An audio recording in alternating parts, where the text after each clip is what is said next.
사도들은 성전에 있든지 집에 있든지 예수를 그리스도라 전파하는 것과 가르치는 것을 쉬지 않았다고 말씀합니다. 예수 그리스도, 이것은 단순한 호칭이 아닙니다. 예수님은 그리스도라 하는 신앙 고백이기도 합니다. 이것은 오늘 본문에 나온 바와 같이 사도들의 설교의 중심이었고 교육의 중심이었습니다.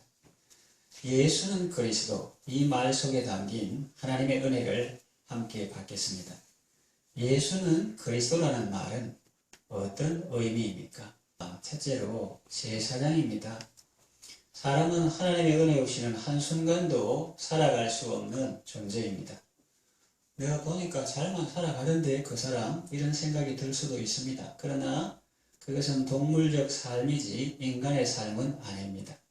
하나님을 사랑하고 하나님과 교제하며 그 사랑 가운데 살고 날마다 그 생명 가운데 사는 것이 제대로 사는 것입니다. 거짓과 탐욕, 미움, 다툼, 시기, 질투 속에 사는 것은 참 인간다운 삶이라고는 볼 수 없습니다. 하나님의 은혜가 있어야 제대로 살 수 있습니다. 악인도 하나님의 은혜가 없으면 한순간도 살아갈 수 없습니다. 그가 악한 말을 하고 악한 행동을 할 수 있는 것도 하나님께서 생명을 거두지 아니하시고 호흡하게 하시고 거동하게 하시니 가능한 것입니다. 성경은 말합니다. 모든 사람이 죄를 범하여 하나님의 영광에 이르지 못했다. 죄 때문에 사람다운 삶을 살지 못하고 아름다운 삶을 살지 못하고 행복한 삶을 살지 못하더라는 것입니다. 죄의 문제를 해결할 때 비로소 하나님의 영광에 이를 수가 있는 것입니다. 이것이 지금 옛날 이야기를 하는 것이 아니고 지금 우리 시대에 나에게 가장 절실히 필요한, 그래서 우리의 모든 죄와 이런 아픔, 어려움 이런 걸 다 해결하고 하나님과 바른 관계를 맺고 하나님 은혜와 평강 가운데 거하게 하는 그런 사랑의 말씀입니다. 제사장은 죄인의 죄 문제를 해결해주는 사람입니다. 제사장은 죄인이 지은 죄를 짐승에게 전가시켜 그 짐승을 죽여서 제물로 드리고 죄인의 죄는 속함받게 합니다. 제사는 죄인이 하나님께 나아올 수 있도록 하나님께서 허락하신 제도입니다. 구약에 아론을 비롯해서 많은 제사장들이 있었습니다. 그러나 그들은 그림자에 불과하고 그 실체는 예수님이라고 성경은 말합니다. 그림자 제사장들은 자기도 인간이라 연약함 가운데 있었습니다. 그래서 백성의 죄를 속하기 전에 먼저 자신의 죄부터 속해야 했습니다. 그리고 그들은 유한한 인간이기 때문에 나이가 들면 죽게 되고 그 아들이 바통을 이어받았습니다. 시간적으로 유한했을 뿐 아니라 공감 능력도 적었습니다. 사람들의 고통을 잘 헤아리지 못했습니다. 그리고 일회성 제사를 드렸습니다.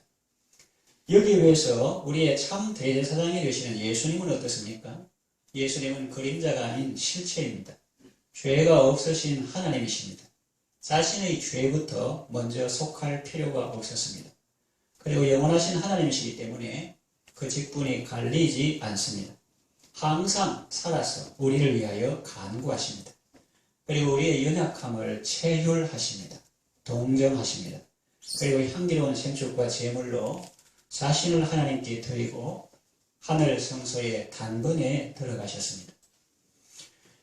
우리가 죄를 사함받고 하나님과 교제하면 얼마나 좋습니까? 10년 먹은 채증이 확 내려가는 것보다 더 기분이 좋습니다. 막혔던 통신이 연결되는 것보다 더 기분이 좋습니다. 흐리게 보이던 세상이 밝게 보이는 것과 같습니다. 시력이 안 좋은 사람이 안 맞는 안경을 끼다가 자기 눈에 맞는 안경을 끼면 어떻습니까? 사물이 선명하게 보입니다. 기분이 좋습니다. 우리가 잘못된 지식의 바탕을 둔 불안과 두려움의 안경을 가지고 세상을 보다가 이제 그 안경을 벗고 하나님의 사랑의 눈으로 세상을 보니 그렇게 평안하고 아름다울 수가 없습니다. 전류가 없는 물체를 부도체라고 하고 전류가 흐르는 물체를 도체라고 합니다. 죄인은 하나님의 사랑과 능력이 있어서 부도체와 같습니다. 그러나 회개하고 예수님을 믿으면 도체와 같이 됩니다. 하나님의 사랑과 능력이 막힘없이 그에게 흘러가 역사합니다. 새로운 세상이 열리는 것입니다. 새로운 사람이 되는 것입니다. 기도가 즐겁고 응답받는 생활이 행복합니다. 성경은 말합니다.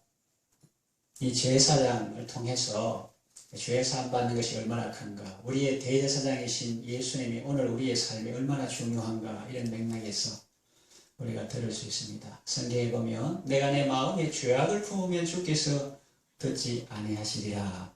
여호와께서 악인의 제사는 미워하셔도 의인의 기도는 들으시느니라 이랬고, 그를 향하여 우리가 가진 바 담대한 것이 이것이니 그의 뜻대로 무엇을 구하면 들으심이라. 구하는 그것을 들으시는 줄을 안즉 구하는 그것을 받은 줄을 또한 아느니라 그랬습니다. 예수님은 자기 몸을 향기로운 제물로 하나님께 드리시고 하늘 성소에 들어가신 우리의 영원한 대제사장이십니다. 지금도 우리의 연약함을 동정하시며 항상 살아서 우리를 위하여 간구하시는 분이십니다. 예수님을 통해서 하나님을 만나시고 예수님을 통해서 하나님과 교제하시고 예수님을 통해서 하나님의 생명과 복을 풍성히 받아 누리시기 바랍니다. 두 번째, 예수 그리스도라는 말 속에 담긴 의미는 무엇입니까? 예수님은 선지자이십니다. 사람은 하나님의 인도하심 없이는 이 광야와 같은 세상을 헤쳐나갈 수가 없습니다. 언젠가 뉴스를 봤는데 미국에 폭설이 내렸을 때 엄청나게, 하늘이 잘 보이지 않을 정도로 엄청나게 폭설이 내렸을 때에 거기 착한 한국인 남편이 미국인 부인과 아이를 차에 두고, 미국 사람하고 결혼했는가 봐요. 그래서 자기 부인하고 아이는 차에 내려놓고 남자니까, 가장이니까 구해봐야 되지 않겠나 해가지고 내려가지고 구조 요청을 갔다가 몇 날 며칠 지났는데 나중에 그 시체를 발견하니까 그 근처에 있더라는 거죠. 근처에서 그 시체가 발견되었다 하는 뉴스를 본 적이 있습니다. 그래서 인간의 이 뇌 혹은 이 기능이, 자기는 길을 찾는다고 찾았지만 사실은 그 주변을 뱅글뱅글 돌며 헤매었던 것입니다. 왜 이 마을에 안 나타나지 하면서 자기는 간다고 갔는데 주변만 뱅글뱅글 돌았다 하는 거죠. 우리가 사는 세상도 그렇습니다. 우리가 뭐 두 눈 밖에 뜨고 이렇게 산다고 하지만은 우리가 사는 세상은 광야와 같습니다. 모래바람이 지형을 바꿔놓습니다. 곳곳에 위험이 도사리고 있습니다. 불뱀도 있고 정갈도 있습니다. 오아시스를 만나지 못하면 죽습니다. 그런데 이스라엘 백성은 장정만 60명, 그러니 아녀자까지 포함해서 약 200만이나 되는 사람들을 어떻게 40년 동안을 광야에서 지낼 수 있었을까요? 물론 하나님의 은혜입니다. 그러나 좀 더 구체적으로 말하면 그들에게 선지자가 있었기 때문입니다. 이리로 가야 합니다. 이게 길입니다. 저기 보기는 좋아도 저리로 가면 큰일 납니다. 이게 길입니다. 이렇게 예를 들어서 구체적으로 인도에는 선지자가 있었기 때문입니다. 하나님께서 이스라엘을 애굽에서 나오게 하시고 가나안에 들어가기 전까지 광야에서 그들을 인도하도록 준비하시고 훈련시키신 사람이 바로 모세입니다. 그는 일찍이 광야에서 40년 동안이나 양을 치며 살았습니다. 그보다 더 전에는 애굽 바로 공중에서 애굽의 학문과 무술을 다 배우게 하셨습니다. 모세는 리더십도 있고 야전 경험도 있습니다. 성경은 모세의 온유하면 지면의 모든 사람보다 뛰어났다고 말합니다. 신명기 마지막 부분에 보면 그가 얼마나 탁월한 지도자였는지 잘 나타나 있습니다. 그는 하나님께서 대면해서 말하시던 자요, 이스라엘 백성을 애굽에서 가나안으로 인도한 사람입니다. 그러니까 실력도 있고 학문과 무술도 젊은 시절에 배우고 또 미디안 광야를 손바닥같이 알고, 한마디로 인격도 훌륭하고 전무후무한 탁월한 인물이라는 것입니다. 예수님은 누구십니까? 유대인들이 그토록 탁월한 인물이라고 하는 그 모세가 추천한 분입니다. 추천했다기보다 미리 예수님 오심을 알고 예언했다고 할까요? 모세 글 중에 이런 내용이 있습니다. 너희 중에 하나님께서 나 같은 선지자 하나를 일으키시리니 말했는데, 그 선지자 하나, 그분이 바로 예수님이십니다. 히브리서에 보면 예수님은 모세보다도 탁월한 분이심을 말씀합니다. 모세는 하나님의 집에 사환으로 심부름하는 사람으로 충성하였고 예수님은 그 집에서 아들로 충성하셨다고 말합니다. 그리고 모세 위대하지만 그 모세 죽었습니다. 그러나 예수님은 죽지 않고 살았어. 오늘도 우리를 인도하십니다. 성령으로 내주하시며 동행하시며 우리 갈 길을 인도하십니다. 이것이 정로이니 이 길로 행하라. 그렇게 말씀하십니다. 오늘 우리 성도 각자에게 함께 하시며 말씀으로 예수님께서 말씀으로 인도하시고 성령으로 인도하십니다. 이스라엘 백성들이 광야에서 모세의 도움받고 인도받았던 것보다 더하게 이 광야와 같은 세상을 살아가는 우리에게 참 선지자 되신 예수님께서 하나님의 뜻을 알려주시며 그 길로 행하게 하시는 것입니다. 그래 우리 찬송 가사와 같이 어린아이 같은 우리 미련하고 약하나 무슨 좋은 학교 나오고 박사 학위를 가지고 있다 해도 그 분야에만 조금 알고 있는 거지 하나님 앞에서는 어린아이와 같은데 어린아이와 같은 우리 미련하고 약하지만 주의 손에 이끌려 생명길로 갈 수가 있는 것입니다. 날마다 예수님 손을 잡고 생명길을 걸으시기 바랍니다. 세 번째, 예수는 그리스도라는 말 속에 담긴 의미는 무엇입니까? 예수님은 우리의 왕이십니다. 이스라엘 백성들은 여호수아의 인도로 가나안 땅에 들어갔습니다. 초기에는 여호수아와 함께 그 땅을 정복하고 번대받아서 잘 살았습니다. 그러나 여호수아가 죽고 그 세대 사람도 다 죽고 새로운 세대가 일어났을 때 그들은 하나님도 잊어버리고 이스라엘의 영광스러운 역사도 잊어버리고 가나안 사람처럼 살았습니다. 우상을 숭배했습니다. 그럴 때 많은 어려움을 당했습니다. 농사를 지어도 적군이 쳐들어와서 다 가져갑니다. 몇몇 사사들이 일어났지만은 그들을 통한 구원은 한시적이고 국지적이었습니다. 제한적이었습니다. 주변 나라들이 시달리던 이스라엘 백성들에게 소원이 있었죠. 우리도 왕이 있었으면 좋겠다. 그가 우리 앞서 나가 싸우고 적들을 물리쳐주면 좋겠다. 사사기 마지막 부분은 이렇게 기록되어 있습니다. 그때 이스라엘에 왕이 없으므로 사람마다 자기 소견에 옳은 대로 행하였더라. 그럽니다.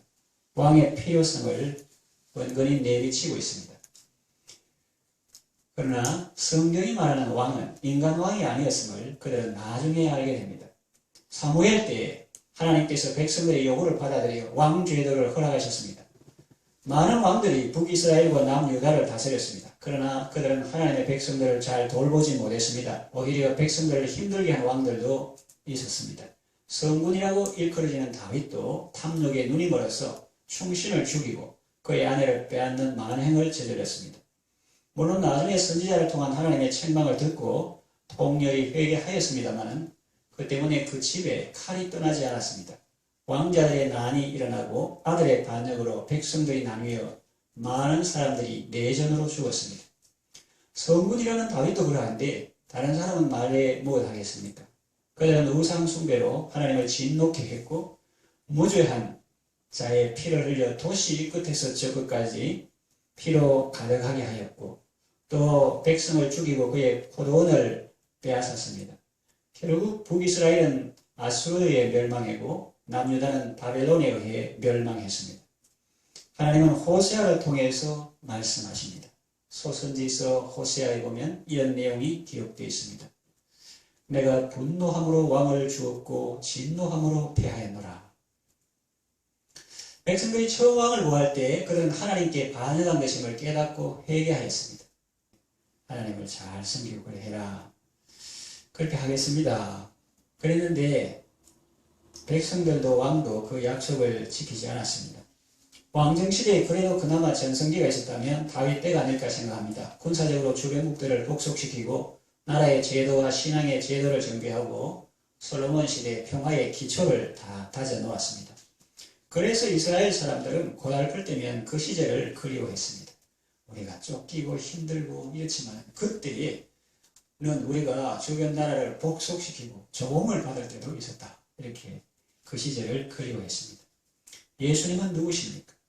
여러분, 예수님은 이스라엘 사람들이 그토록 추앙하는 그 다윗이 추천한 진정한 왕이십니다.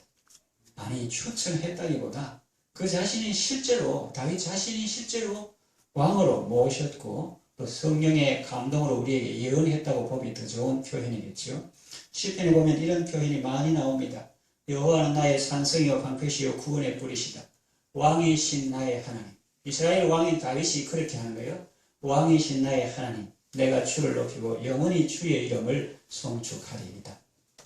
여러분, 다윗과 예수님 비교 상대가 안 되지만 이해하기 쉽도록 잠시 비교해 볼까요? 다윗은 사람들이 성문이라 걷지만 그도 인간이라 연약했고 죄를 짓기도 했습니다. 그 대가로 피눈물을 흘리기도 했습니다. 그 말이 그냥 말이 아니잖아요. 압살롬이 죽었을 때 보통은 톱을 하는 군사들에게 여지없이 죽여라, 버릇없는 놈이라 할 건데 제발 그걸 좀 불쌍해. 왜냐하면 자기 속에 뭐가 있는 거예요. 그래가지고 그 압살롬이 죽었다 할 때 압살롬 내 아들아, 내 아들 압살롬아, 내가 너를 대신하여 죽었다면 그래 말하는 이유가 뭡니까? 속에 네 죽은 것이 내 때문이다. 내 죄 때문이다. 내가 행동한 것을 보고 들은 것이 겉으로는 표현 아니지만 다 눈으로 입력되고 저 부하의 집에 있던 아주머니가 왜 아버지 옆에 와 있는지, 그리고 요압 같은 그런 사람은 그냥 있을 사람이 아니죠. 또 이렇게 소곤소곤 해줬을 수도 있고 하니까 내가 늘 대신하여 죽었다면 압살롬 내 아들 이렇게 하죠. 그래서 죄를 짓기도 했는데 회개할 때 주님 용서했지만 그러나 원수의 조롱거리가 되게 한다는 그 나단 선생의 말과 같이 그 대가로 피눈물을 흘리게 됐습니다. 그리고 그는 죽었습니다. 예수님은 어떻습니까? 우리와 같은 사람이지만 죄는 없으신 하나님이십니다. 백성을 힘들게 하고 괴롭히는 왕이 아니라 자기 백성을 그들의 죄에서 구원하기 위해서 목숨을 버리신 왕이십니다. 그리고 그의 통치권은 제한이 없고 통치 영역은 광대하며 시간은 영원합니다. 다니엘도 보았죠. 그의 나라는 영원한 나라며 그의 권병은 권세는 대대에 이르리로다 그랬습니다. 또 이사야는 이렇게 말했습니다. 한 아기가 우리에게 낳고 한 아들을 우리에게 주신 바 되었는데 그의 어깨에는 정사를 메었고 다스린다는 의미입니다. 그 이름은 기묘자라 모사라 전능하시는 하나님이라 영존하시는 아버지라 평강의 왕이라 할 것입니다. 그 정사와 평강의 더함이 무궁하며 또 다윗의 위에 앉아 나라를 굳게 세우고 지금 이후 영원토록 공평과 정의로 다스릴 것이다. 이렇게 이사야가 예언했는데 신약에 와서 예수님은 친히 말씀하십니다. 하늘과 땅의 모든 권세를 내게 주셨다. 너희가 세상 사는 모든 날 동안 나는 너희와 함께 하겠다. 이렇게 말씀하셨습니다. 그래서 여러분, 이 말씀이 교회에서 늘 하는 거다 그렇게 하지 말고 이 교리로 두지 말고 우리의 삶 속에 연결시키는 것이 참으로 중요합니다. 모든 서신서도 로마서도 전반부에는 교리 부분, 그 뒤에 부분은 생활 부분 나오죠. 이 죄악이 많고 감염이 많고 그럴 땐 제사장이 필요한 거예요. 구약의 제사장, 집이 오염되었다, 묻었다 하면 이렇게 정결케 하는 것처럼 구약의 제사장이 필요한데 우리에게는 영원한 제사장이신 예수님 계시고 또 구약에 광야길 갈 때 경험 없으면 얼마나 헤매고 고생합니까? 그런데 여기 손바닥처럼 40년만 따진 모세가 인도한 것처럼 모세보다 탁월한 예수님께서 하나님의 뜻을 우리에게 알리시고 인도하시고 또 이 세상의 왕들이 얼마나 많습니까? 대통령, 통치자, 지도자 얼마나 많습니까? 우리가 두 발을 이 땅에 있는 동안은 그들을 위해서 기도하고 우리나라의 평안을 위해서 기도하지만 그러나 우리의 진정한 왕은 누구이신가? 누가 우리를 대적의 위험에서 건져주시고 누가 우리를 참된 평강과 행복을 주시며 시간이 바뀌면 뒤집어져 가지고 감옥에 가거나 이상한 일이 생기는 것이 아니고 땅의 왕들을 세우기도 하시고 폐하기도 하시고 영원히 다스리시는 분은 누구인가? 영원히 다스리시는 분은 누구인가? 또 내가 세상 사는 모든 날 동안 하늘과 땅의 모든 권세를 가지시고 도우시는 분은 누구신가? 바로 예수님이라는 겁니다. 그래서 예수님을 모시고 그분의 은혜로운 통치 속에서 참 평강의 삶을 사시고 참 안전함의 삶을 사시고 참 든든함을 얻으시고 풍성한 은혜의 삶을 살아가시기를 바랍니다. 이 말씀을 정리하며 마칩니다. 예수 그리스도, 이것은 예수님에 대한 호칭일 뿐만 아니라 짧고도 강력한 우리의 신앙 고백입니다. 사도들의 설교와 전도와 교육의 핵심 내용이었습니다. 그만큼 중요하다는 것이지요. 교회의 주인은 예수님입니다. 누구든지 신앙생활을 잘 하려면 먼저 예수님에 대해서 잘 알아야 합니다. 예수님을 그리스도로 고백하는 그 신앙 고백 위에 교회는 세워지는 것입니다. 날마다 숨쉬는 순간마다 우리의 구원자가 되신 예수님을 바라보고 그리스도와 연합하여 풍성한 생명과 은혜를 받고 열매를 많이 맺는 복된 삶을 살아가시기를 바랍니다.